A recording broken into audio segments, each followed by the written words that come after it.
Hey everyone. In this short video, I want to talk about how tracking has helped me reduce attachment to the yes, essentially. You see, when I started out in sales, I used to get really stressed if people wouldn't get back to me. If somebody is quite interested in my offer and they say they want to have a second call and then they ghost me, it would create deep anxiety. If they said, yeah, they wanted to sign up, but then they just didn't pay or they didn't show up to the next meeting, of course, it would cause massive disappointment. It would make me kind of tense so that if a prospect cancelled a call, I would immediately assume that they were backing out or ghosting me. And I would make this assumption even before reading or finding out why they had to cancel the call. In a few cases, I actually emailed a prospect like a goodbye message, only to find out that there was a legitimate reason why they hadn't received my email or gotten back in touch or turned up to the meeting. And then this naturally caused some confusion, even resentment on their behalf, and invariably the deal didn't go ahead. I basically just kind of found myself on an emotional roller coaster. If people said yes, they were interested, I went up on the roller coaster. If that yes just turned out to be a smokescreen or an excuse and they would invariably disappear, I would then go down on the roller coaster. There was so much energy, attention, and attachment on my behalf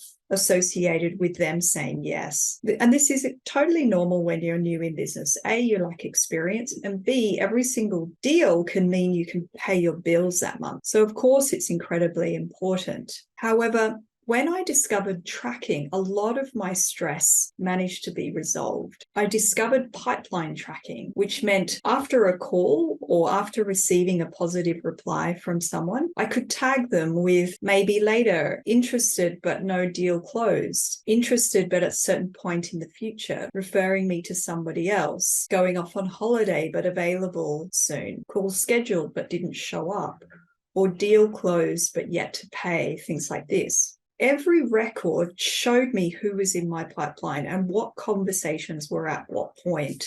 I was even able to attach a potential dollar value to each of those conversations, and stacking up the dollar value of my pipeline suddenly looked enormous. At a glance, I could see multiple proposals that could turn into business at any minute. And by looking at the big picture of my pipeline, all the conversations, where they're at in their stage of development, the dollar value of these conversations, I was much more able to accept if one of those deals disappeared. I could just simply move on and focus on the other conversations that were in my pipeline. If one fell away, I had 10 more I could follow up. I could also see that follow-up included 10s, even 20 touch points, LinkedIn conversations, email messages, SMS conversations, a booked call, a follow-up call. All of this visibility helped me to slow down on my assumptions. I certainly was able to clear my head of kind of an anticipated rejection. This allowed me to settle into a patient following up process,